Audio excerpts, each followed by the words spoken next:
मधुबन के बाबा, मधुबन के बाबा मुरली वाले, आपका क्या कहना, आपका क्या कहना। ओम शांति। आज 31 दिसंबर 2022 के साकार मधुर महावाक्य हैं। आज मीठे मीठे बाप दादा बोले, मीठे बच्चे, तुम्हें शिव जयंती का त्योहार बड़ी धूमधाम से मनाना है। यह तुम्हारे लिए बहुत बड़ा खुशी का दिन है। सबको बाप का परिचय देना है। बाबा ने कहा, मीठे बच्चे, तुम्हें शिव जयंती का त्योहार बड़ी धूमधाम से मनाना है। यह तुम्हारे लिए बहुत बड़ा खुशी का दिन है। सबको बाप का परिचय देना है। बाबा ने आज प्रश्न पूछा कि कौन से बच्चे अपना बहुत बड़ा नुकसान करते हैं, घाटा कब पड़ता है। और उत्तर में बाबा समझाते कि जो बच्चे चलते चलते पढ़ाई छोड़ देते हैं, वे अपना बहुत बड़ा नुकसान करते हैं।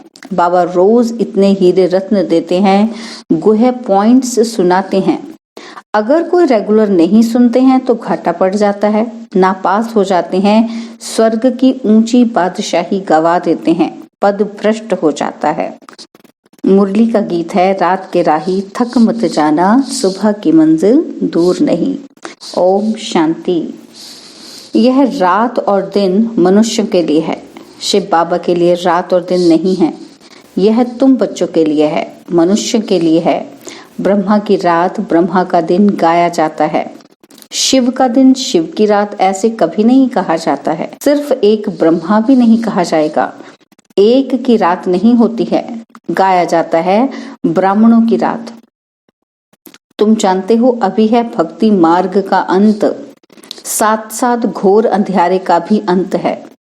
बाप कहते हैं, मैं आता ही तब हूँ जबकि ब्रह्मा की रात होती है। तुम अभी सवेरे के लिए चलने लग पड़े हो। जब तुम ब्रह्मा की संतान आकर बनते हो, तब तुमको ब्राह्मण कहा जाता है। ब्राह्मणों की रात पूरी हो, फिर देवताओं का दिन शुरू होता है। ब्राह्मण जाकर देवता बनेंगे। इस यज्ञ से बहुत बड़ी बदली होती है। पुरानी दुनिया बदलकर नई होती है। कलयुग है पुराना युग, सतयुग है नया युग, फिर त्रेता 25% पुराना, द्वापर 50% पुराना।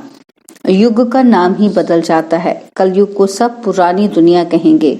ईश्वर कहा जाता है बाप को, जो ईश्वरीय राज्य स्थापन करते हैं।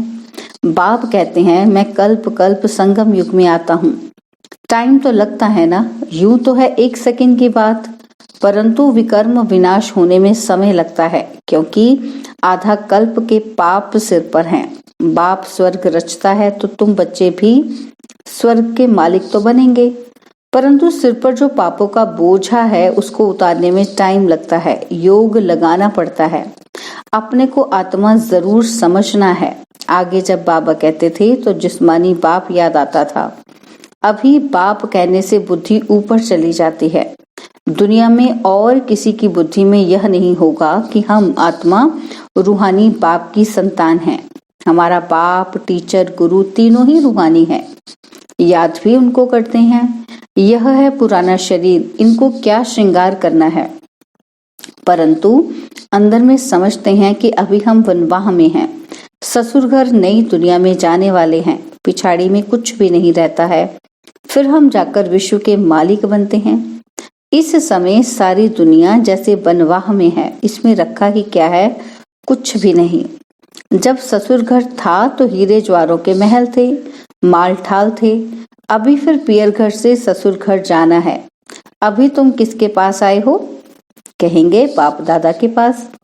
बाप ने दादा में प्रवेश किया है। दादा तो है ही यहाँ का रहवासी, तो बाप दादा दोनों कंबाइंड हैं। परमपिता परमात्मा पतित पावन है। उनकी आत्मा अगर श्री कृष्ण में होती तो वह ज्ञान सुनाती, तो श्री कृष्ण को भी बाप दादा कहा जाता, परंतु श्री कृष्ण को बाप दादा कहना शोभता ही नहीं। ब्रह्मा ही प्रजापिता गाया हुआ है। बाप ने समझाया है कि यह 5000 वर्ष का चक्र है। तुम बच्चे प्रदर्शनी जब दिखाते हो तो उनमें यह भी लिखो कि आज से 5000 वर्ष पहले भी हमने ये प्रदर्शनी दिखाई थी और समझाया था कि बेहद बाप से स्वर्ग का वर्षा कैसे लिया जाता है। आज से 5000 वर्ष पहले मुआफिक फिर से हम त्रिमूर्ति शिव जयंती मनाते हैं। यह अक्षर जरूर डालना पड़े, यह बाबा डायरेक्शन दे रहे हैं, उस पर चलना है। शिव जयंती की तैयारी करनी है। अब नई नई बात देख मनुष्य वंडर खाएंगे। अच्छा भक्का करना चाहिए। हम त्रिमूर्ति शिव की जयंती मनाते हैं, छुट्टी करते हैं। जब शिव जयंती की छुट्टी ऑफिशियल है, कोई करते हैं कोई नहीं करते हैं। तुम्हारा ये बहुत बड़ा दिन है। जैसे क्रिश्चियन लोग क्रिसमस मनाते हैं, बहुत खुशी मनाते हैं, अब तुमको यह खुशी मनानी चाहिए। सबको बताना है कि हम बेहद के बाप से वर्षा ले रहे हैं। जो जानते हैं वही खुशी मनाएंगे। सेंटर्स में आपस में मिलेंगे। यहाँ तो सब आ ना सके। हम मनाते हैं जन्मदिन। शिव बाबा का मृत्यु तो हो ना सके। जैसे शिव बाबा आया है वैसे चले जाएंगे। ज्ञान पूरा हो गया, लड़ाई शुरू हो गई। बस इनको अपना शरीर तो है नहीं। तुम बच्चों को अपने को आत्मा समझ पूरा देही अभिमानी बनना है। इसमें मेहनत लगती है। सत्युग में तो आत्म अभिमानी है, वहां अकाले मृत्यु नहीं होगा। यहाँ बैठे बैठे काल आ जाता है, हार्ट फेल हो जाता है। कहेंगे ईश्वर की भावी, परंतु ईश्वर की भावी नहीं है। तुम कहेंगे ड्रामा की भावी। ड्रामा में इनका पार्ट ऐसा था। अभी तो है ही आयरन एज। नई दुनिया गोल्डन एज थी। सत्यु के महल कितने हीरो से सजाए हुए होंगे। अकी चार धन होगा, परंतु उनका पूरा वृत्तांत नहीं है। कुछ अर्थक्वेक आदि होती है तो टूट फूट पड़ती, नीचे चली जाती है। तो इन बातों का बुद्धि से काम लेना है। ये खाना बुद्धि के लिए है।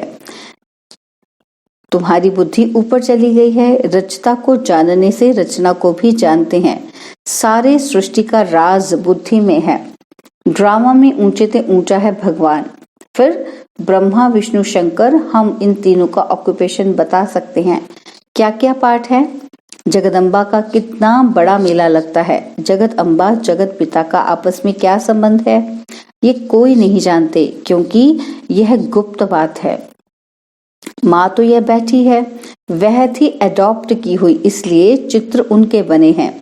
उनको जगत अम्बा कहा जाता है। ब्रह्मा की बेटी सरस्वती। भल माँ का टाइटल दिया है, परंतु थी तो बेटी। सही करती थी ब्रह्मा कुमारी सरस्वती। तुम उनको मम्मा कहते थे। ब्रह्मा को माँ कहना शोभता नहीं। यह समझने और समझाने में बड़ी रिफाइन बुद्धि चाहिए। यह गुह्य बातें हैं। तुम किसके भी मंदिर में जाएंगे तो झट उनका ऑक्यूपेशन जान लेंगे। गुरु नानक के मंदिर में जाएंगे तो झट बता देंगे कि वह फिर कब आएंगे। उन लोगों को कुछ पता नहीं, क्योंकि कल्प की आयु लंबी कर दी है। तुम वर्णन कर सकते हो। बाप कहते हैं, देखो मैं तुमको कैसे पढ़ाता हूँ, आता कैसे हूँ। श्री कृष्ण की तो बात ही नहीं, गीता का पाठ करते रहते हैं। कोई 18 अध्याय याद करते हैं तो उनकी कितनी महिमा हो जाती है। एक श्लोक सुनाएंगे तो कहेंगे वाह वाह, इन जैसे महात्मा तो कोई नहीं। आजकल तो रिद्धि सिद्धि भी बहुत है। जादू का खेल बहुत दिखाते हैं। दुनिया में ठगी बहुत है। बाप तुमको कितना सहज समझाते हैं, परंतु पढ़ने वालों पर मदार है। टीचर तो एक रस पढ़ाते हैं, कोई नहीं पढ़ेंगे तो नापास होंगे। यह भी होना जरूर है। सारी राजधानी स्थापन होनी है। तुम ये ज्ञान स्नान कर ज्ञान का गोता लगाए परिस्थान की परी अर्थात स्वर्ग के मालिक बन जाते हो। रात दिन का फर्क है। वहां तत्व भी सतोप्रधान होने से शरीर भी एक्यूरेट बनता है, नेचुरल ब्यूटी रहती है। वह है ईश्वर की स्थापन की हुई भूमि।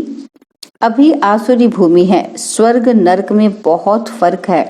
अभी तुम्हारी बुद्धि में ड्रामा के आदि मध्य अंत का राज बैठा हुआ है।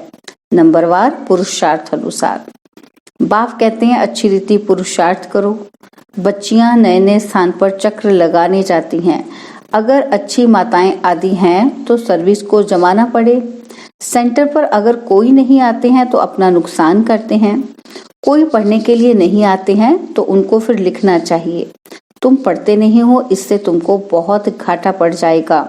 रोज रोज बहुत गुहे पॉइंट्स निकलती हैं। यह है हीरे रत्न, तुम पढ़ेंगे नहीं तो नापास हो जाएंगे। इतनी ऊंची स्वर्ग की बादशाही गवा देंगे।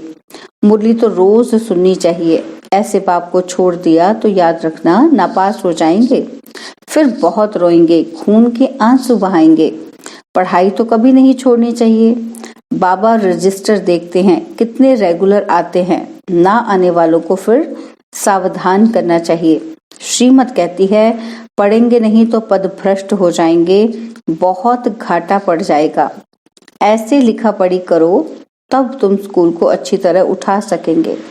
ऐसे नहीं कि कोई नहीं आया तो छोड़ दिया। टीचर को ओना रहता है कि हमारे स्टूडेंट जास्ती नहीं पास होंगे तो इज्जत जाएगी। बाबा लिखते भी हैं कि तुम्हारे सेंटर पर सर्विस कम चलती है, शायद तुम सोते रहते हो। अच्छा, मीठे मीठे सिकिलदे बच्चों प्रति माता पिता बाप दादा का याद, प्यार और गुड मॉर्निंग। रूहानी बाप की रूहानी बच्चों को नमस्ते। हम रूहानी बच्चों की रूहानी बाप दादाजी को दिलवा जान सिकवा प्रेम से नमस्ते। ओम शांति। प्यारे बाबा, मीठे बाबा, मेरे बाबा, शुक्रिया बाबा, शुक्रिया बाबा, शुक्रिया बाबा।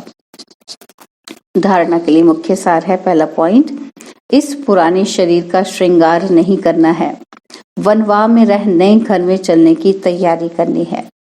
सेकंड पॉइंट है, ज्ञान स्नान रोज करना है, कभी भी पढ़ाई मिस नहीं करनी है। बाबा ने आज वरदान दिया कि महानता के साथ निर्माणता को धारण कर सर्व का मान प्राप्त करने वाले सुखदायी भव। महानता के साथ निर्माणता को धारण कर सर्व का मान प्राप्त करने वाले सुखदायी भव। महानता की निशानी निर्माणता है। जितना महान उतना निर्माण, क्योंकि सदा भरपूर है। जैसे वृक्ष जितना भरपूर होगा उतना झुका हुआ होगा, तो निर्माणता ही सेवा करती है, और जो निर्माण रहता है वह सर्व द्वारा मान पाता है। जो अभिमान में रहता है उनको कोई मान नहीं देता, उससे दूर भागते हैं। जो निर्माण है वे सुखदायी होंगे, उनसे सभी सुख की अनुभूति करेंगे, सभी उनके समीप आना चाहेंगे। स्लोगन, उदासी को तलाक देने के लिए खुशियों का खजाना सदा साथ रखो। उदासी को तलाक देने के लिए खुशियों का खजाना सदा साथ रखो। ओम शांति। आज मातेश्वरी जी के भी मधुर महावाक्य सुनेंगे। मुरली का गीत कि नयनहीन को राह दिखाओ प्रभु, पग पग ठोकर खाओ रे। तो अब यह जो मनुष्य गीत गाते हैं कि नयनहीन को राह बताओ, तो गोया राह दिखाने वाला एक ही परमात्मा ठहरा, तभी तो परमात्मा को बुलाते हैं। और जिस समय कहते हैं कि प्रभु राह बताओ, तो जरूर मनुष्यों को राह दिखाने के लिए खुद परमात्मा को निराकार रूप से साकार रूप में अवश्य आना पड़ेगा, तभी तो स्थूल में राह बताएगा। आने बगैर राह तो बता नहीं सकेंगे। अब मनुष्य जो मूंझे हुए हैं, उन मूंझे हुए को राह चाहिए, इसलिए परमात्मा को कहते हैं कि नयनहीन को राह बताओ प्रभु। इसको ही फिर खेवैया भी कहा जाता है। जो उस पार अथवा इन 5 तत्वों की जो बनी हुई सृष्टि है, इससे पार कर उस पार अर्थात 5 तत्वों से पार जो छठा तत्व अखंड ज्योति महातत्व है, उसमें ले चलेगा। तो परमात्मा भी जब उस पार से इस पार आवे तभी तो ले चलेगा। तो परमात्मा को भी अपने धाम से आना पड़ता है, तभी तो परमात्मा को खिवैया कहते हैं। वही हम बोट को यानी कि आत्मा रूपी नाव को पार ले चलता है। अब जो परमात्मा के साथ योग रखता है उनको साथ ले जाएगा। बाकी जो बच जाएंगे वे धर्मराज की सजाएं खाकर बाद में मुक्त होते हैं। और दूसरा है कि कांटों की दुनिया से ले चलो फूलों की छाव में। अब यह बुलावा सिर्फ परमात्मा के लिए कर रहे हैं। जब मनुष्य अति दुखी होते हैं तो परमात्मा को याद करते हैं कि परमात्मा इस कांटों की दुनिया से ले चल फूलों की छाव में। इससे सिद्ध है कि जरूर वो भी कोई दुनिया है। अब यह तो सभी मनुष्य जानते हैं कि अब का जो संसार है वो कांटों से भरा हुआ है। जिस कारण मनुष्य दुख और अशांति को प्राप्त कर रहे हैं और याद फिर फूलों की दुनिया को करते हैं। तो जरूर वो भी कोई दुनिया होगी जिस दुनिया के संस्कार आत्मा में भरे हुए हैं। अब ये तो हम जानते हैं कि दुख, अशांति ये सब कर्म बंधन का हिसाब किताब है। राजा से लेकर रंग तक हर एक मनुष्य मात्र इस हिसाब में पूरे जकड़े हुए हैं। इसलिए परमात्मा तो खुद कहता है कि अब संसार कलयुग है, तो वो सारा कर्म बंधन का बना हुआ है। तो आगे का संसार सतयुग था, जिसको फूलों की दुनिया कहते हैं।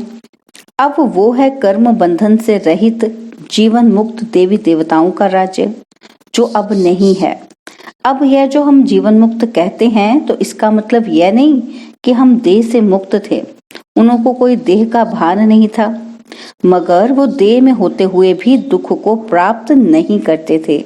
गोया वहां कोई भी कर्म बंधन का मामला नहीं है।